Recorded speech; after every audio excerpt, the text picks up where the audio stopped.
Hi hello welcome to Bharat sports Telugu. Vizag వేదికగా Bharat, England జట్ల మధ్య రెండో టెస్టు జరుగుతున్న విషయం తెలిసిందే.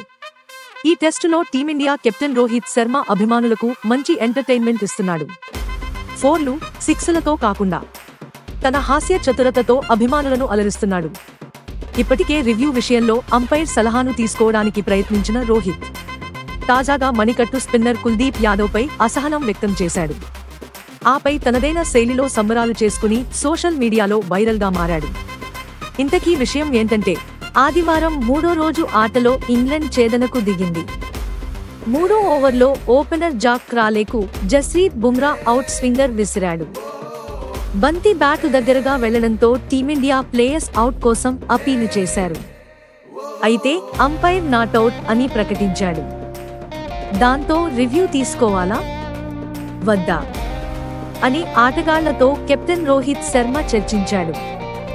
ఆ సమయంలో కుల్దీప్ యాదవ్ స్పందిస్తూ అవుట్ అని వాదించాడు. రివ్యూ తీసుకోమని రోహిత్తో అన్నాడు. అతడి మాటలకు రోహిత్ సంతృప్తి చెందలేదు. ఏం మాట్లాడుతున్నావో అర్థమైతుందా అన్నట్లుగా కుల్దీప్ వైపు రోహిత్ ఓ లుక్ ఇచ్చాడు. ఈలోగా రివ్యూ కోరే సమయం 15 సెకండ్లు అయిపోయాయి. కాసేపటికి జాక్ క్రాలే నాటౌట్ అని రిప్లేలో తేలింది.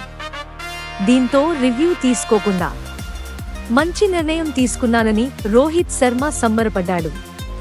క్లాప్స్ కొడుతూ థమ్స్ అప్ సింబల్స్ చూపించాడు. ఇది చూసిన కుల్దీప్ యాదవ్ నవ్వుకున్నాడు. ఇందుకు సంబంధించిన వీడియో సోషల్ మీడియాలో వైరల్ అయింది. వీడియో చూసిన వారు ఫన్నీగా కామెంట్స్ పెడుతున్నారు. ఇలాంటి స్పోర్ట్స్ అప్డేట్స్ కోసం like, share, subscribe to Bharat sports Telugu.